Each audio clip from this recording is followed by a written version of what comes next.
Now we're going to install Fedora on a virtual machine that I've already created in VirtualBox.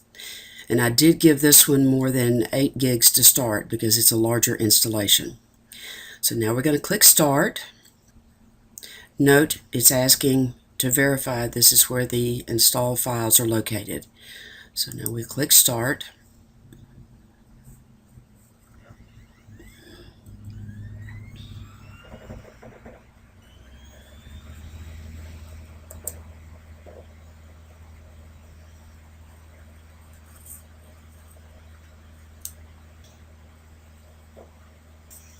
Since we don't want to do a test on the media, we're going to go ahead and click Skip. So you notice you have no mouse control here. We have to use the right arrow to move over to Skip and hit the Enter key.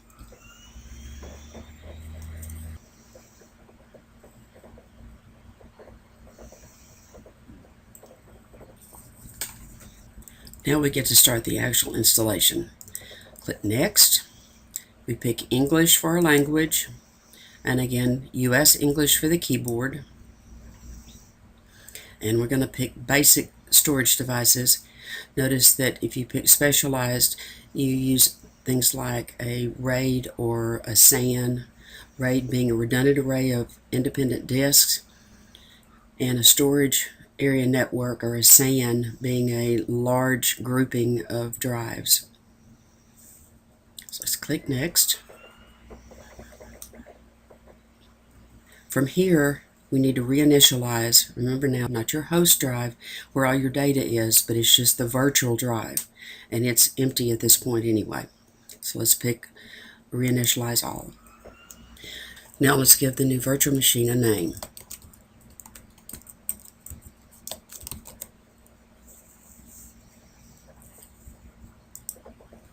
So we'll just select New York as the default on this one. Now we enter the root user's password.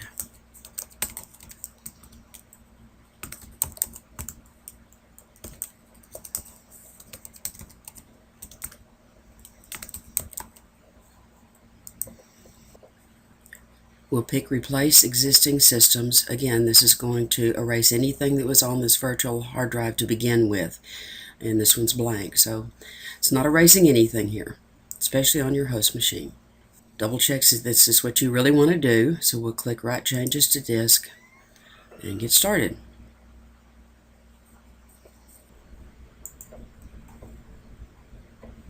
Now we will install the packages that are in the installation repo or repository.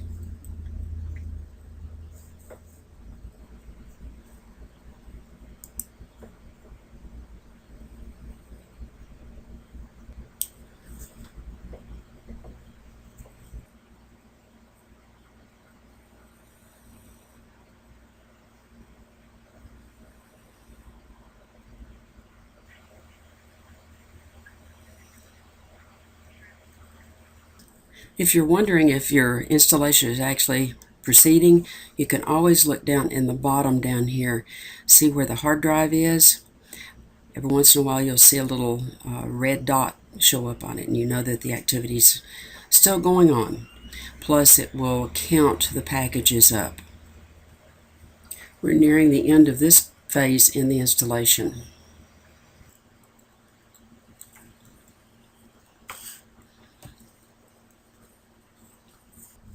We've now reached the end of the installation. We have to reboot to restart everything.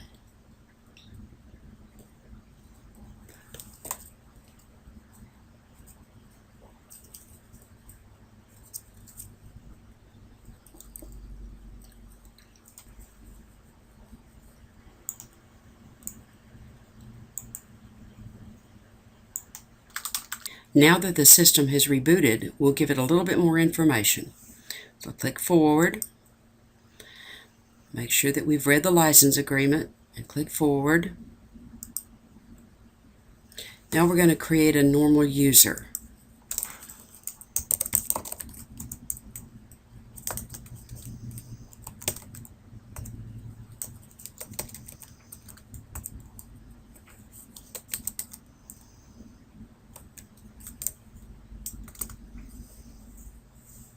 Notice you can use network login if you're set up for that.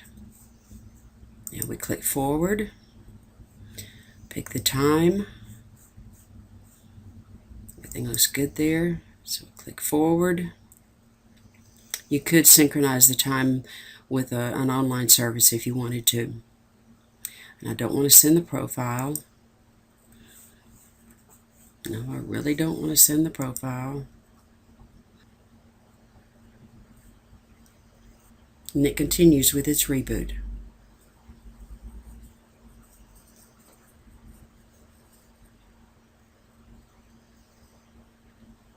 Now we're at the login script. So that's the installation of Fedora.